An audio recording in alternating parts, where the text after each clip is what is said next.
სხვადასხვა ინფორმაცია ვრცელდება ისრაელისა და ამერიკის შეერთებული შტატების მიერ დაწყებულ შეტევაზე ირანის ტერიტორიაზე განხორციელებული იერიშების შედეგად, როგორც ვიგებთ, დაიღუპა ირანის ისლამური რევოლუციური გვარდიის კორპუსის რამდენიმე მაღალი რანგის მეთაური და ისლამური რეჟიმის პოლიტიკური ხელმძღვანელობის წარმომადგენლები. როიტერსი წერს, რომ სამ წყაროზე დაყრდნობით ისრაელის საჰაერო დარტყმების შედეგად ლიკვიდირებული არიან ირანის თავდაცვის მინისტრი ამირ ნასრიზადე და რევოლუციური გვარდიის მეთაური მოჰამედ ფახფური. ისრაელის ტელეკომპანია კანალ 12 ისრაელის წყაროზე დაყრდნობით ავრცელებს ინფორმაციას, რომ ირანის უზენაესი ლიდერი აიათოლა ალი ხამენეი დღეს განხორციელებული ისრაელის საჰაერო დარტყმების შედეგად დაიღუპა.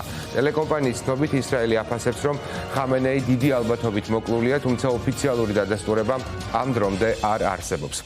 რამდენიმე წუთით ადრე არხი უწყებოდა, რომ ისრაელის შეფასებით ხამენეი მინიმუმ დაშავებულია და ეს დასკვნა არ ეფუძნებოდა სატელიტურ გამოსახულებებს, რომელზეც გავრცელებული ცნობებით მისი საპრეზიდენტო კომპლექსი არის განადგურებული, არამედ ეყრდნობა ანონიმურ წყაროებს.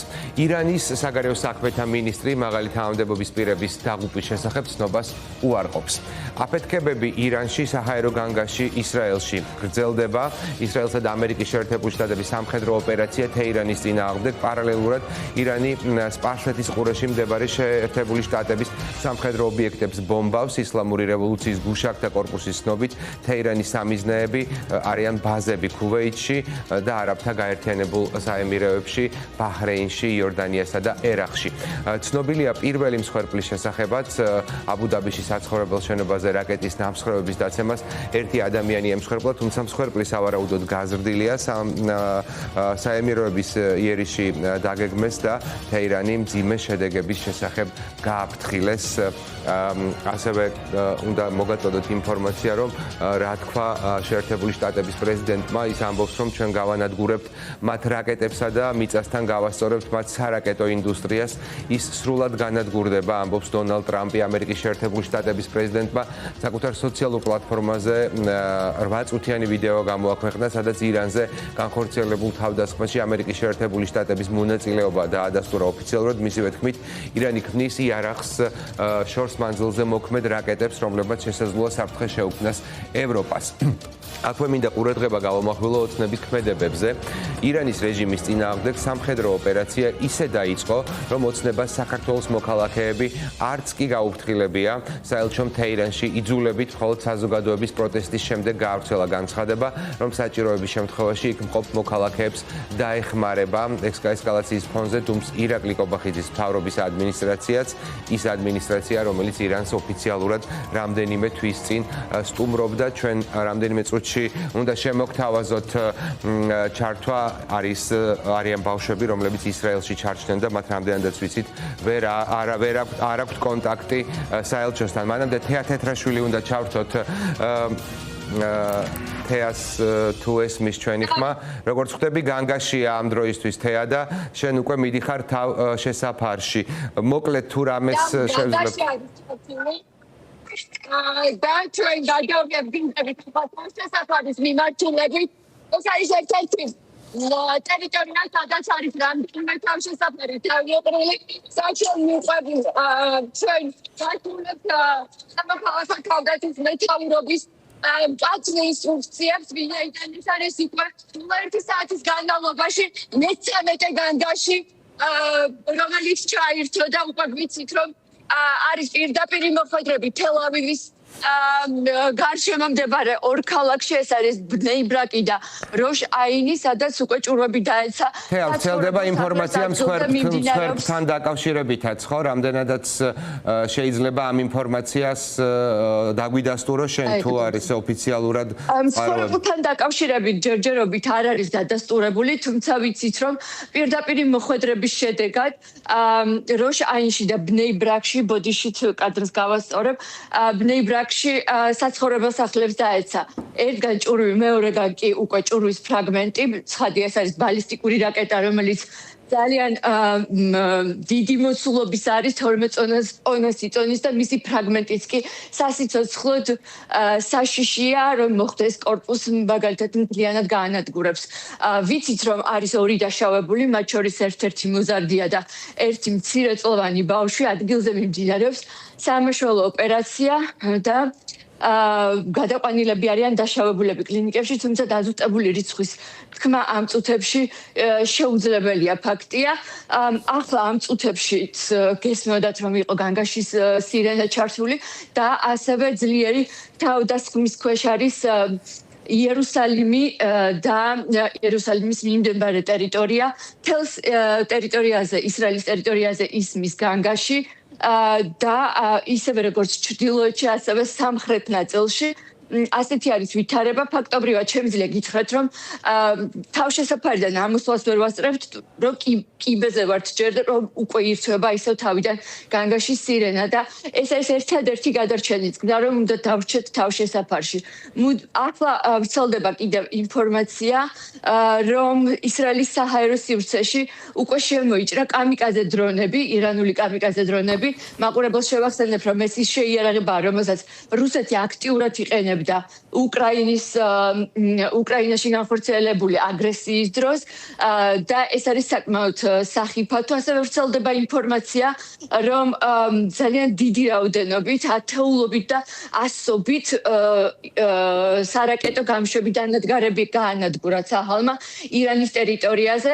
გეტყვით, როგორ მოქმედებს ეს, როგორც კი აქტივობა შეინიშნება და იხსნება სარაკეტო დანადგარის საფარები, მაშინვე ავიაცია ბომბავს იმ ტერიტორიას, თუმცა მაინც შეუძლებელია აღკვეთა ამ იერიშების, რომელიც ხორციელდება ისრაელის ტერიტორიაზე. თავად ისრაელში მოქმედებს ძალიან მკაცრი ზომები, ვიდრე არ მიიღებს მოსახლეობა შეტყობინებას, რომ შეუძლია დატოვოს თავშესაფარი, ამოსვლა ფაქტობრივად სასიცოცხლოდ საშიშია და აკრძალვას ექვემდებარება. საკმაოდ მკაცრი სამხედრო ცენზურა არის ასევე დაწესებული დავით იმ ლოკაციების გახმოვანებაზე, სადაც დაეცემა ჭურვი და ამის გამო რამდენიმე მედია საშუალებას აკრედიტაციას კი შეუჩერეს. შესაბამისად ჩვენს ვიცავთ. ცხადია, უნდა დავემორჩილოთ სამხედრო ცენზურასა და მოთხოვნებს. თეა, თუ გაქვს ისევ დრო, მინდა რომ გკითხო გავრცელებულ ინფორმაციაზე ირანის მაღალი თანამდებობის პირების ლიკვიდაციასთან დაკავშირებით, მათ შორის Channel 12 ავრცელებდა ინფორმაციას რამდენიმე 1 საათის წინ დაახლოებით, რომ მოკლულია თავად ხამენეიც. დამატებით რაიმე ცნობები ხომ არ გაქვს შენ ამ დროისთვის ამ თემაზე? ოფიციალური წყაროები ჯერჯერობით მოკლული ლიდერების და ლიკვიდირებული ლიდერების შესახებ ინფორმაციას არ ავრცელებენ. ისმის ძალიან ძლიერი აფეთქებების ხმა ახლა თელ-ავივის თავზე. სავარაუდოდ გუმბათი მუშაობს და ანადგურებს ჭურვებს, რომელიც გამოსროლილია ის ირანიდან და რაც შეეხება ლიკვიდირებულ ლიდერებს, სახელებს არასახელებენ. დადასტურებით ვიცით ჯერჯერობით, რომ მოკლული არის ირანის თავდაცვის მინისტრი და ეროვნული უსაფრთხოების საბჭოს მეთაური. რაც შეეხება ალი ხამენეის ლიკვიდაციის შესახებ ინფორმაციას, მე-12 არხმა ეს ინფორმაცია გაახმოვანა, თუმცა ოფიციალური წყაროები ამას არ ადასტურებენ და ირანის საგარეო საქმეთა მინისტრმა მაგალითად ეს ინფორმაცია უარყო და ისიც კი დაამატა ირანის სახელმწიფო არხმა, რომ ამ ჭორების გასაფანტად ცოტა ხანში ალი ხამენეი გააკეთებს სატელევიზიო მიმართვას. თუმცა აქაც უნდა გავითვალისწინოთ ის, რომ ეს მიმართვა შესაძლოა ჩანაწერიც იყოს და არ იყოს. შესაძლოა არც არის გამორიცხული, თუ გამოჩნდა ჩანაწერი, ის არ იყოს ცოცხალ რეჟიმში გაკეთებული. თეა, ხალხის განწყობებზე მინდა კითხო, საკმაოდ რთულ ვითარებაში არის ზოგადად ახლა ისრაელი და არა მხოლოდ მიმდებარე ტერიტორია, ხედავთ რომ საკმაოდ მძიმეა მდგომარეობა.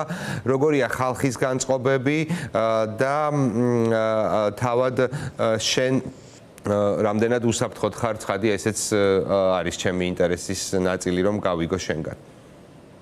დავით, რაც შეეხება ხალხის განწყობებს, ხაჯია ყველა ელოდებოდა უკვე ამ ომს და ეს არ იყო მოულოდნელი, თუმცა იმდენად გაიწელა დროში ტრამპის მუქარების და განცხადებების შემდეგ ეს ამბავი, რომ დღეს მაგალითად აღარ ელოდებოდა ხალხი და მაინც მოულოდნელი იყო, ზუსტად დილის 8 საათზე და 15 წუთზე გაისმა პირველი სირენა და ეს იყო გამაფრთხილებელი სირენა და მოსახლეობას ასე აღცნობეს, რომ დაიწყო სამხედრო ოპერაცია ირანის წინააღმდეგ. რაც შეეხება თავად ადამიანები, ფაქტობრივად დაცლილი არის თელ-ავივის ქუჩები, რაც საკმაოდ უჩვეულია თელ-ავივისთვის, იმიტომ რომ ეს არის ხალხმრავალი ქალაქი, როგორც მოგეხსენებათ და ძირითადად კონცენტრაცია ადამიანების ხდება თავშესაფრებთან, ვინაიდან არის მკაცრი ინსტრუქცია, რომ თავშესაფრის მიმდებარე ტერიტორია არ უნდა დატოვონ, ვინაიდან ინტენსიური იერიშები იქნება და აგერ ახლაც ვრცელდება ინფორმაცია, ცაჰალი აფრთხილებს მოსახლეობას, რომ იგეგმება ინტენსიური იერიში, სათანადოდ შეაფასეთ მტრის შესაძლებლობები, დაიცავით მკაცრი ინსტრუქციები და გვექნება მძიმე ღამე. აი ესეთი განცხადება გავრცელა ახლა ცაჰალმა. ადამიანები კი ამბობენ, რომ მათ სჯერათ ისრაელის არმიის, ცაჰალის და შეიარაღებული ძალების და რეჟიმი, რომელიც ცდილობს, რომ მოიპოვოს ბირთვული იარაღი და რომელიც აფინანსებს არის მთავარი სპონსორი სხვადასხვა ტერორისტული დაჯგუფებების უნდა გაჩერდეს, უნდა შეწყდეს და უნდა იყოს დამხობილი იმისთვის, რომ ირანი დაუბრუნდეს დემოკრატიული განვითარების გზას და ეს არის ეგზისტენციური საფრთხე ისრაელისთვის, ამიტომ აუცილებელია, რომ ეს ოპერაცია ისე დასრულდეს, რომ აიათოლების რეჟიმი იყოს განადგურებული. რაც შეეხება ადამიანებს, თქვენ ნახავთ ჩვენს მიერ მოპოვებულ მასალებში, ადამიანები თავშესაფრებში ახლა უკვე მოსაღამოვდა და დაბნელდა, უკვე მოდიან სპეციალური გასაბერი ლეიბებით, გასაშლელი სკამებით, საბნებით, პირველადი საჭიროების ნივთებით ჩადიან თავშესაფარში, იმისთვის რომ ღამე აქ გაათენონ და აღარ დაბრუნდნენ სახლებში. ეს არის ცხადია იმ ადამიანებზე ასაუბარი, ვისაც საკუთარ ბინებში არ აქვთ დასული ოთახები, ეგრეთ წოდებული მამადები. შესაბამისად ეს ინსტრუქციები მკაცრად არის დასული ადამიანებიდან, ერთადერთი რასაც ფიქრობენ მოქალაქეები, ისინი ელოდებიან, რომ მალე დასრულდეს ეს ოპერაცია, არ გაიწელოს დროში იმისთვის, რომ ისრაელი დაუბრუნდეს ნორმალური ცხოვრების რიტმს და ჩვენ შეგვიძლია მოვისმინოთ მათი განცხადებები.